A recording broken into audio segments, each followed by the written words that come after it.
Hi guys, Alexi here, and we're back for some weekly gaming news straight from the Retroverse, if there ever is such a thing. We're turning back the clocks to get you some vintage goodness right smack in the middle of April. This time we got some DIY, some sweet hardware, and a game you probably never heard of, and if you did, you'd probably know why we're talking about it today. Let's get started.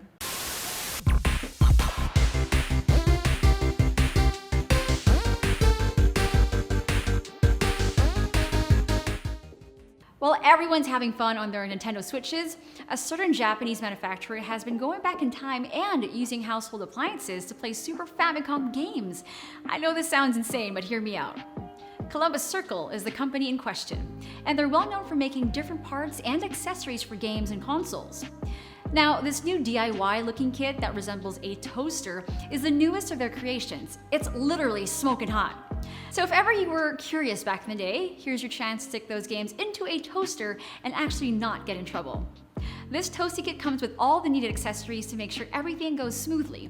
You get a quality Super Famicom compatible board, 2 controllers, an AV cable, an S-video cable, a power adapter, and 20 screws. Don't lose them. This is seriously a nifty kit, and Columbus Circle clearly put a lot of care, preparation, and imagination into this. Sadly, it's only available in Japan and it's currently out of stock.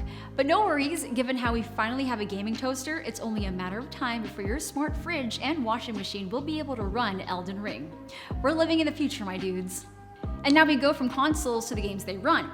Recently, Atari unveiled the final design for their upcoming limited edition Atari 2600 cartridges for the Atari XP, and boy oh boy do they look sweet. The new designs were a long time coming, and they really made sure that every detail was up to snuff. No stone unturned when it comes to Atari. The classic games getting a makeover are Yar's Return, Saboteur, and Aquaventure. Each will have a special casing along with the name of the game printed across the top in a specialized label. Easy shelf organization, as all things should be. A premium look for some old school premium games. If you're too much of a fan of the old look, this might not be your cup of tea. But if you're open to having classic games with a bolder, sportier look, then these are right up your alley. Each game title is etched in premium lucite and sits right on top of the cartridge. And get this, it comes with a lightning feature that activates once you plug it into the console. I see the Vaporwave is still with us. Well done. Atari XP cartridges are of course all brand new and come with all the improvements that their grandpappy Atari never had, like beveled edges to prevent pin damage and strong gold-plated connectors. Remember blowing through the cartridge and slapping it around to make it work? It's 2022, we don't do that anymore. Along with each cartridge, you'll get an instructional manual with bonus material, a quality collectible pin, collectible patch, and lastly, a digital copy of the game that's playable on the Atari VCS. Now, if we could get a sweet Super Famicom cartridge makeover, we can play it on the toaster from earlier. Breakfast of Champions, I'd say. Now, this isn't quite the old game you were expecting, but when it comes to inspiration, better call it grandpa and treat it with respect.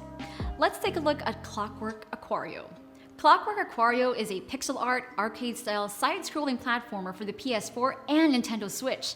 It was developed by Westone, 3 makers of the Wonder Boy series, and a few more arcade titles for the Sega 16-bit. True legends in the industry. So you're probably wondering why a 2021 game from a company in the 80s is so important to talk about. Well, it's equal parts confusing and amazing, so let's get right into the meat and potatoes. Clockwork Aquario became the Guinness World Record holder of the longest development period for a video game, stretching to 28 years and 81 days. Development started in the 1990s, and after changing hands through different studios, we finally got the finished product in 2021. Now that's dedication. That being said, it's still essentially an arcade title with different difficulty modes, a banging soundtrack by composer Shinichi Sakamoto, smooth old school gameplay, and 5 levels that make up the entire game, all of which can be beaten in under 30 minutes. Now you're probably thinking that's a bit too short for a game that took so long to complete, but then again, it's all about the experience. If you ever played arcade platformers, you know how much time you sink into a playthrough and the enjoyment you get from it. If you actually played on arcade machines, well, you know the struggle. The game itself is a nice glimpse into the past and a sweet nostalgia trip on its own. With 3 colorful characters, Hawk Rondo, El Moon, and the robotic Gush, you'll get your fair share of jumping, attacking, and boss stumping in those 5 levels, just like the good old days. And to wrap things up, the game's designer attributes a lot of the Clockwork Aquario's revival and eventual success to modern social media. It was all thanks to the interwebs that people found out about the game in the past, found ways to get it done, and brought us the gem that we have now. See, social media isn't that bad. Well, most of the time. Okay, I draw the line at spam emails. Stop sending me weird stuff. I'm watching you. And that's our news for the week, but as always, we'll be back before you know it. If you have any other retro news that you want to share, let us know down in the comments. Again, I'm Alex C, and I'll catch you again next time.